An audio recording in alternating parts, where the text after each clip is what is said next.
Hey, hey, hey. What a great day. It's Thursday. Thursday.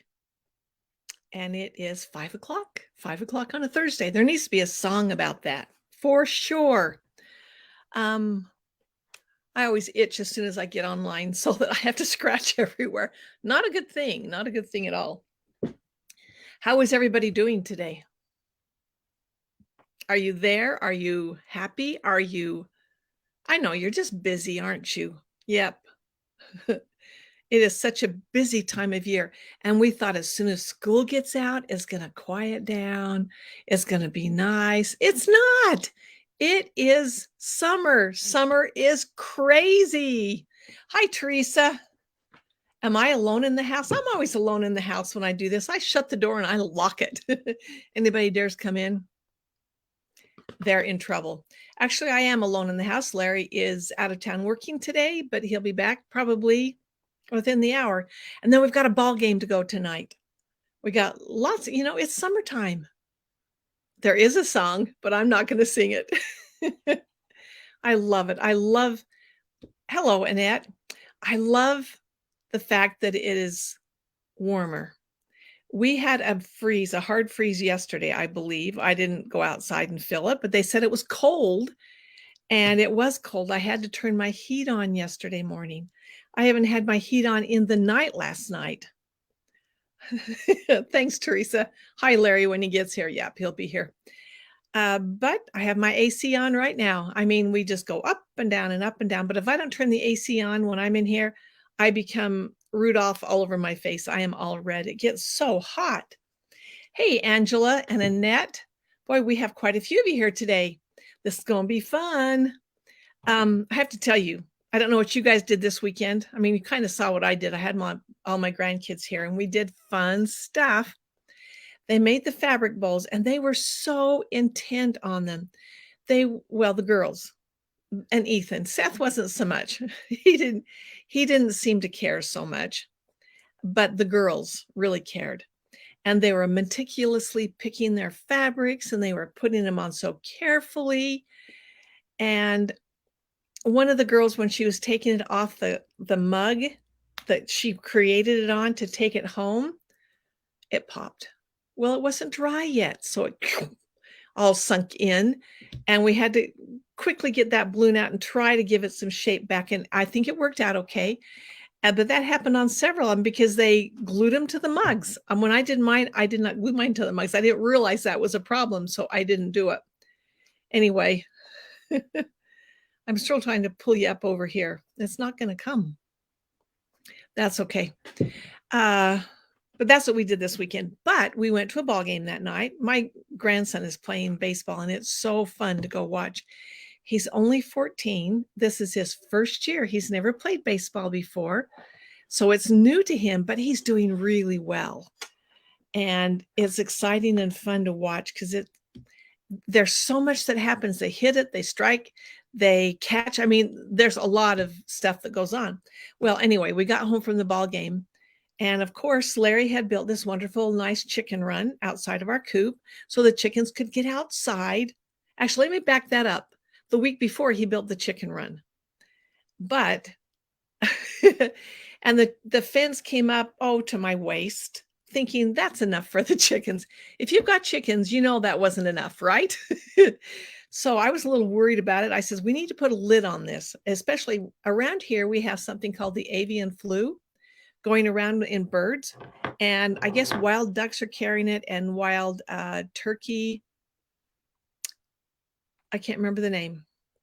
There's another breed of a bird that is carrying this flu and it kills them.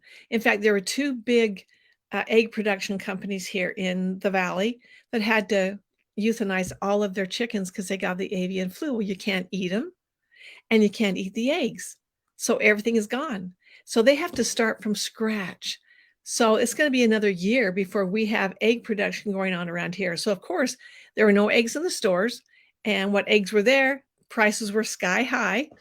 Anyway, going back to that, because of all of that going on, they can't have contact with wild birds. So we were going to put a lid on it for two reasons. They fly out, right? Number two, that's one. we don't want other birds coming in and giving them the flu because we want our chickies, right?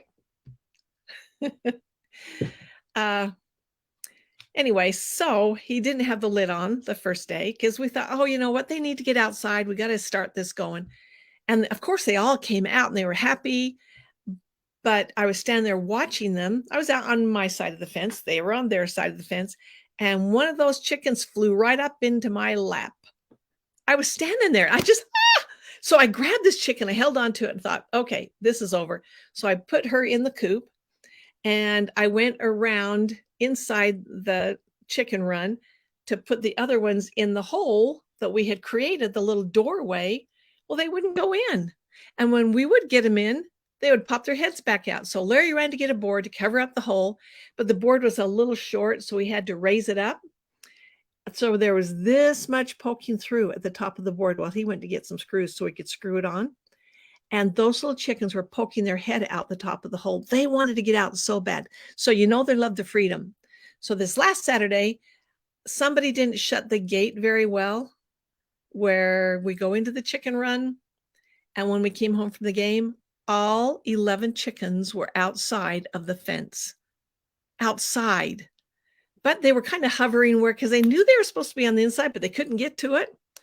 And they'd been out for quite a while because there was chicken droppings in a lot of places that shouldn't have had chicken droppings. So I just, ladies, what are you doing? I ran out there. And of course, they all came running towards me. They like me. I visit them every day. And I opened the gate and I walked in to where they should be. And 5 of them followed me, which was really nice. But that left 6 of them that didn't. So I got the 5 in there. And then I had to, hi, Alice. And then I had to run, carefully pick up each chicken one by one and carry them in. We got her done. That was my weekend. What did you guys do this weekend? I just had chicken stuff going on. But my chickies like me. We've named one, and it's my BFF. One of the kids named it this weekend, named her Gus. I don't know why, but it's short and I can remember it. And we call her Gus. I got to name the rest, but maybe I won't. All right. How is everybody? Nobody is speaking to me today. How come you're so quiet? I want you to talk to me. So Marilyn Nylans, by the way, Marilyn, I love your last name, and I like to look at it and know that I can say it because you told me how to say it. I think it's so pretty. So Marilyn said in Ohio, the high temps and power outages and no AC, that's horrible. Wow. Have you guys been, I'm not sure if you will get, our local news has Yellowstone in it. And has any of you been watching, far away, you may not have realized, but Yellowstone got record rain this last weekend. And I think it was Saturday, and there's people in the park and the rains are coming down and the mudslides are happening. The river is swelling. I think it's higher than it's been since 1918 when they started keeping records. It has never been this high. And the river is just rushing down. It's created new paths and is washing out roads. It is washing out bridges. It is washing houses that were next to the river down into the river. It's really been horrendous. Maybe you've seen it on the news. It's amazing. Well, in 3 weeks, I think I told you this, my family's scheduled to go there. I don't know what we're going to do. So I called the Airbnb place and they said, oh, no, it's fine. You can come. Well, Yellowstone is closed. There's nobody going in there. Nobody is allowed in there. They've evacuated everybody out of there. They had lots of people. They had to go in, airlift them out because there were so many that were stuck. And it's been crazy. And yet, we're in a drought and they've got all the rain. Why can't we just even this stuff out? In fact, I'll tell you one wish that I wish. I wish that every Monday morning at 2 a.m, it would rain for an hour. Hard. Rain for an hour. That's all. Then we wouldn't need rain the rest of the week. And we could just say, okay, don't plan anything for Monday morning at 2 a.m. because it's going to rain. Wouldn't that be great? Then we wouldn't have to worry about it.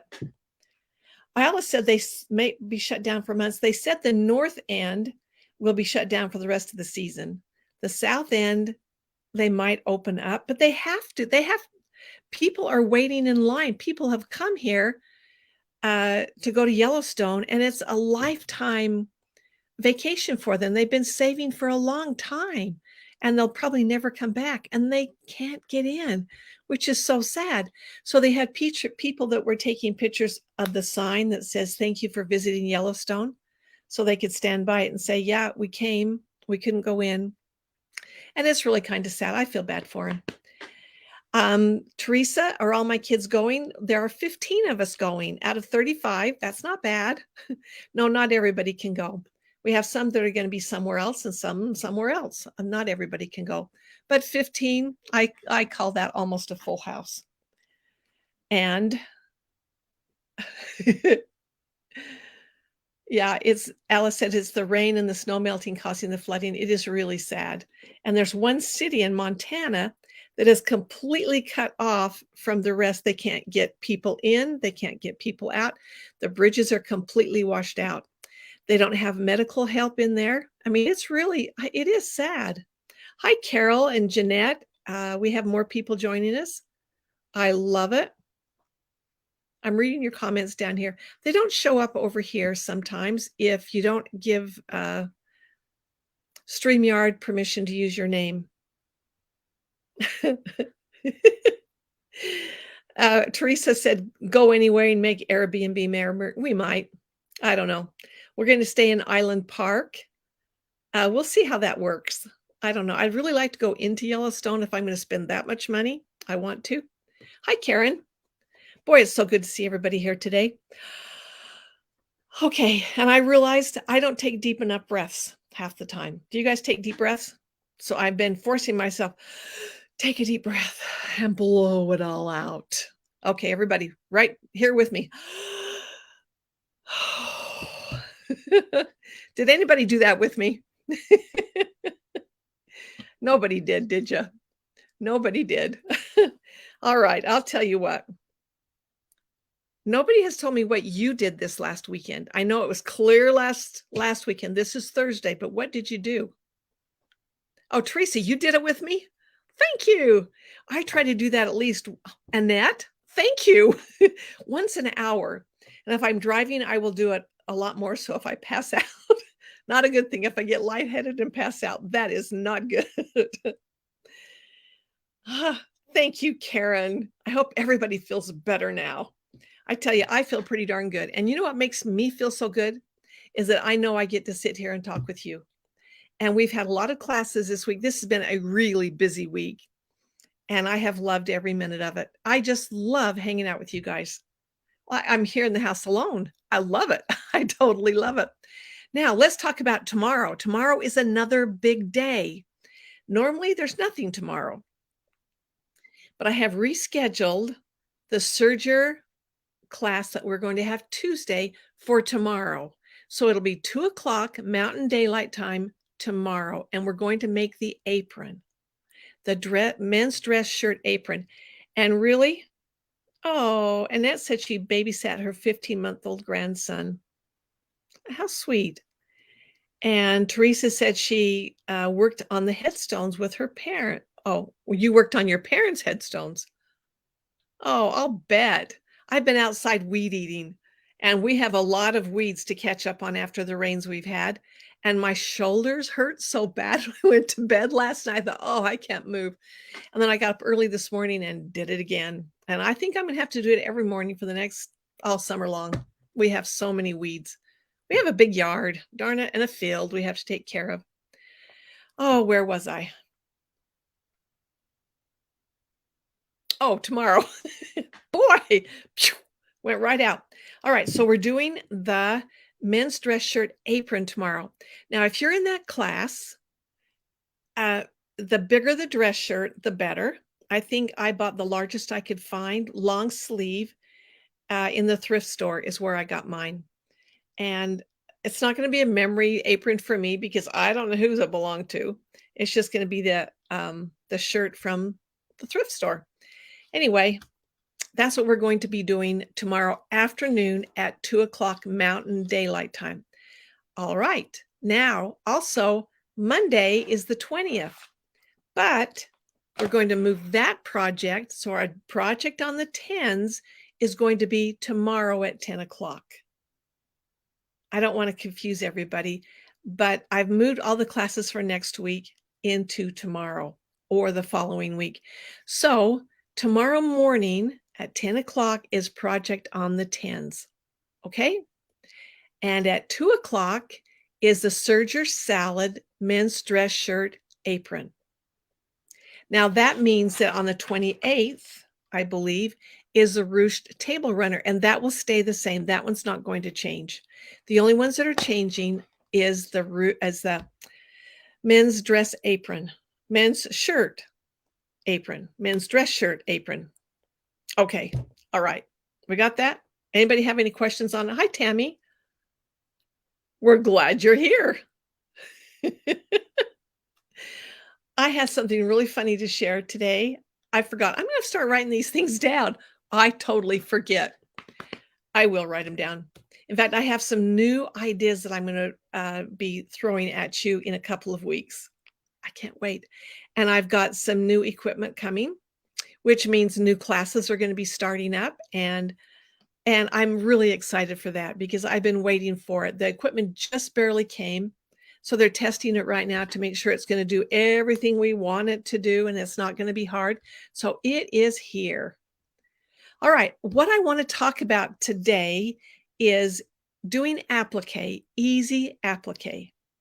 Now, if you're going to do the turned applique, we're not going to talk about that because that's not easy, and I'm not going to do it. I know that. Hi, Cheryl and Maureen.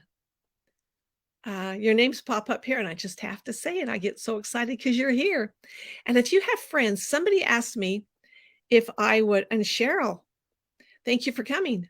If I would share if I would make one of my posts shareable, and I really can't because there is in a group, a private group, so they're not shareable. But if there's something that you want someone else to see, just have them join because they're going to see lots of machine tips and lots of sewing tips that we're going to be talking about. And you could share your things with them too. So it's going to be fun. So invite them to join because we're always happy and excited to have more people. Haven't figured out what we're going to do to celebrate our 500th mark, but I'm still going to come up with something. There's been too much going on lately, too much that I have to kind of slow down and take a deep breath. Okay, we are going to talk about applique. Now, applique is when you have one fabric on top of another sewn down or not sewn down. It doesn't even have to be sewn down, but that's one of the techniques that I really like to do. You'll use it a lot in embroidery. You'll use it on some beautiful Kim Deal quilts. Oh, I love her stuff. And she does a lot. In fact, we use the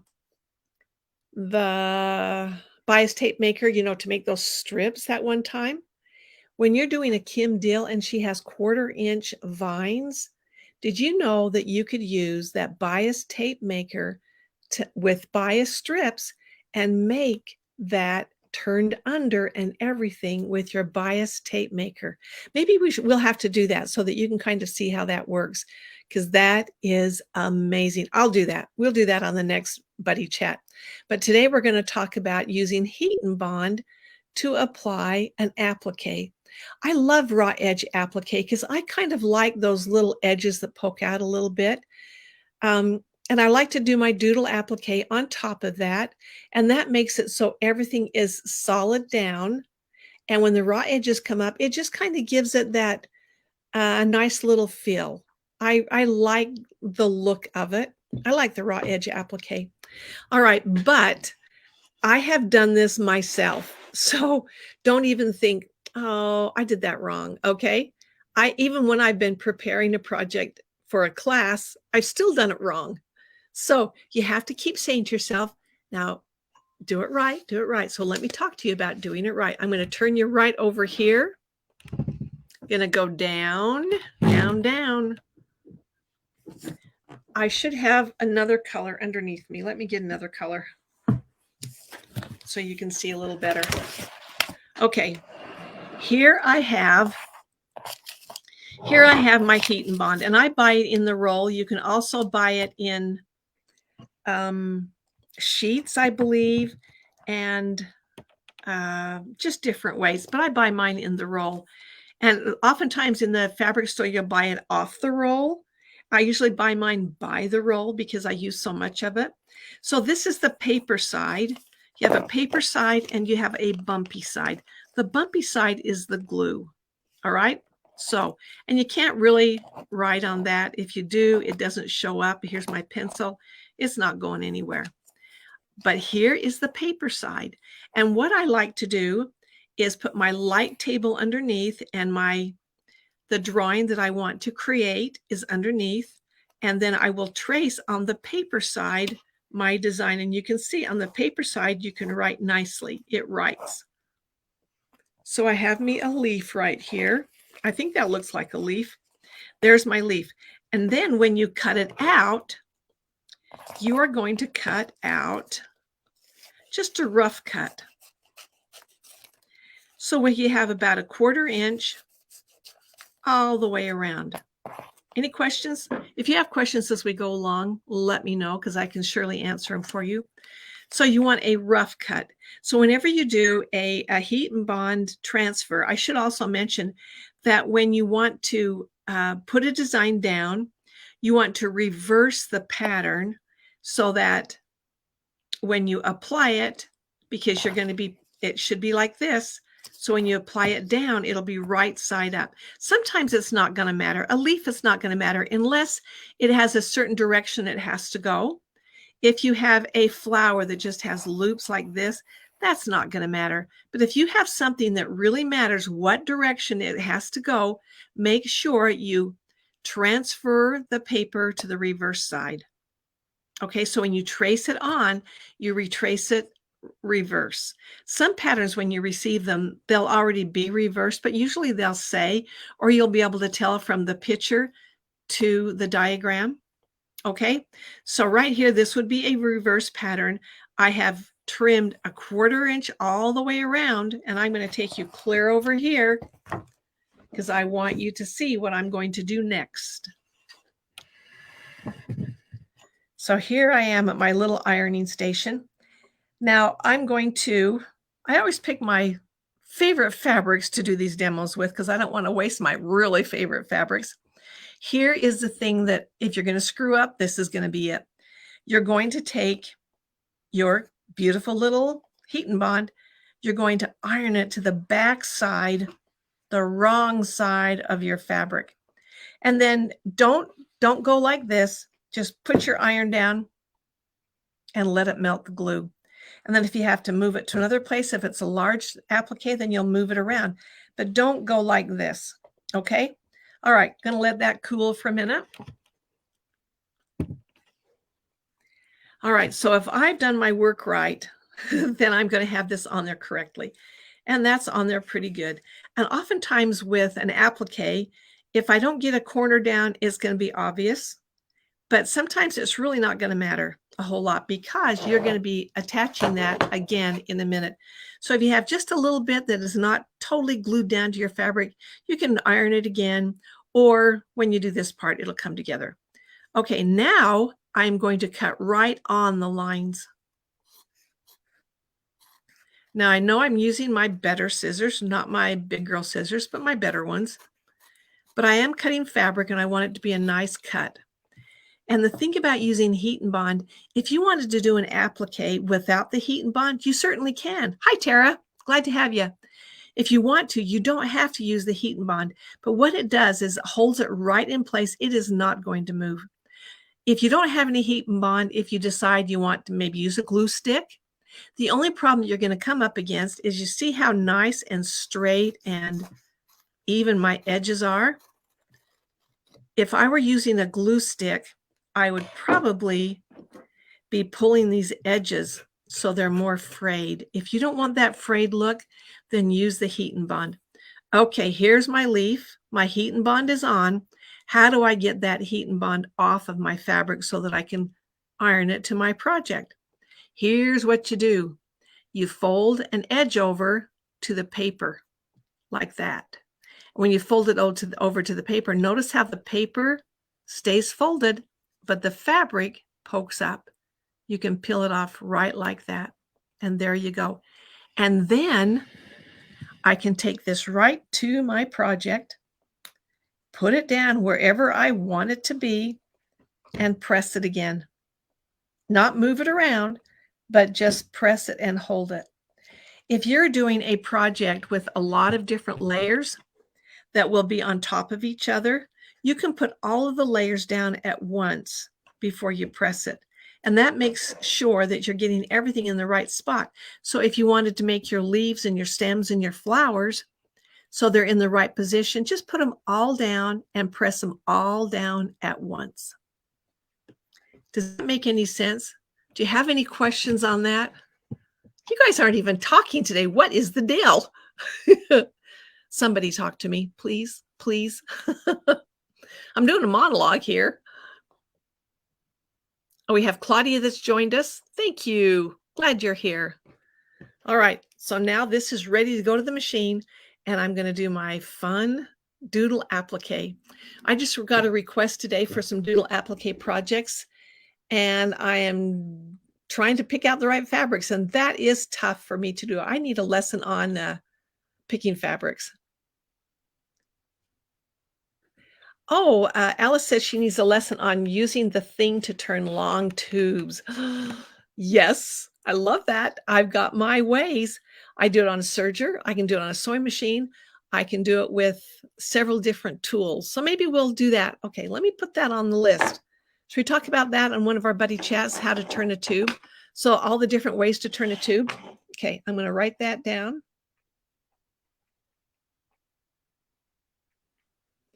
And I think next time we were going to talk about the bias tape maker. I have to write this down or I will not remember.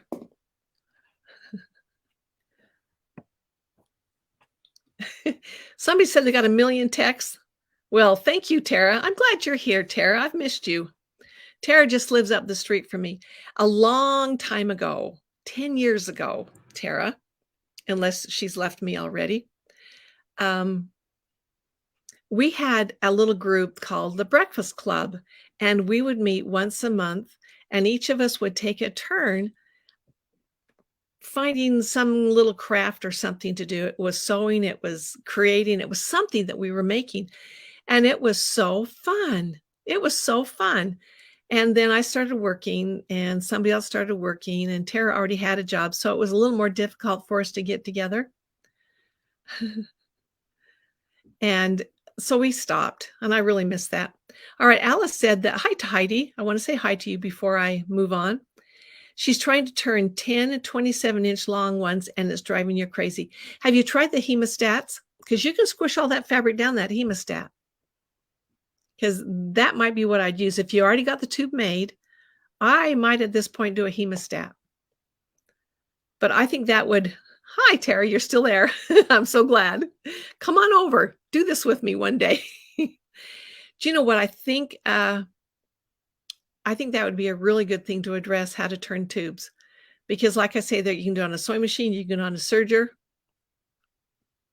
So Alice said they keep locking up on you.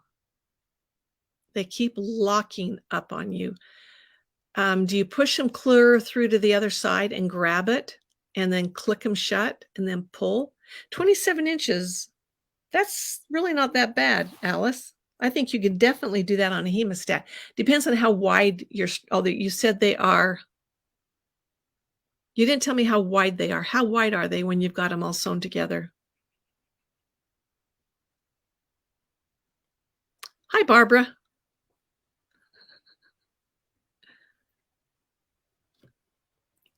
What do you think, Alice? Tell me how they're 2 inches wide. So they are 2 inches wide. You sew them together so they're less than an inch wide. You've got that's a tiny little tube. I'll tell you, I would have probably used my sewing machine and used some ribbon in it. I'm going to go over that. I am going to do that. Okay. Hi, Renee. All right. Let's take a vote. Do you want to hear about the bias tape maker Or do you want to hear about turning a tube next on the next one? Take a vote. Start voting. Somebody, tell me what you'd rather see first. I had something else planned, but I can bump it. The tube. Of course, Alice, you would say the tube. Both. I can only do one at a time. Oh, Tara, you're so funny. All right, we'll do turn the tube because Alice was the only one that voted. Oh, wait a minute. Annette wants to see the biased tape maker. Oh, we have a problem. Hi, Brenda. All right. We will definitely come up with one of those. Very definitely. Maybe we'll have to do two that week. It is so hard because there's so much I want to talk about and there's so much you want to talk about that once a week it makes it a little tough, doesn't it? Oh, you guys are so sweet. So sweet. I just love chatting with you. But we've covered our demo. And you know what I realized the other day? Something that's really important to me, besides taking a deep breath. Okay, that's important. We all need to take deep breaths. Something that's really important to me, and I'm going to start reminding of it. That one had a hard time coming out because it's that important. Because I think that we all need to keep our positivity going, and we need to keep the juices flowing from inside so that we feel happy inside. And taking a deep breath is one of those really important things to make you feel better. It kind of refocuses your brain and your body when you take a deep breath. I've been reading a lot about it, and that's really important to do, is just take a deep breath. And if you take a deep breath, then you can refocus what you're doing and be on a happier note. But here's something you need to do. Here's my challenge, and I want to see how you do because I'm going to ask you how you do. One thing that you need to do every single day is to do something that makes you happy. Whether it means you create something, it doesn't really matter. Do something that makes you happy. Now, the next thing you need to do is do something that makes somebody else happy. Two things. You're going to make yourself happy and you're going to make somebody else happy. And maybe it's going to be the same thing. Who knows? It just might. So take a deep breath. Do something that makes you happy every single day, no matter what. Don't go to bed without doing something that makes you happy. And then make somebody else happy. If everybody did that every single day, think how happy the world would be. There wouldn't be all this contention that we all live with. And even if when you go into the grocery store, you smile at somebody, don't you think that makes them happy? Or maybe talk to them. Sometimes I go into the grocery store and I beeline to what I need to get and I beeline out of there and I don't talk to a soul because it's self-check. I don't have to talk to anybody. But imagine what the world would be like if we actually lived with each other and we were happy, and we wanted to make someone else happy. Okay, that's my challenge. I want to see how you do.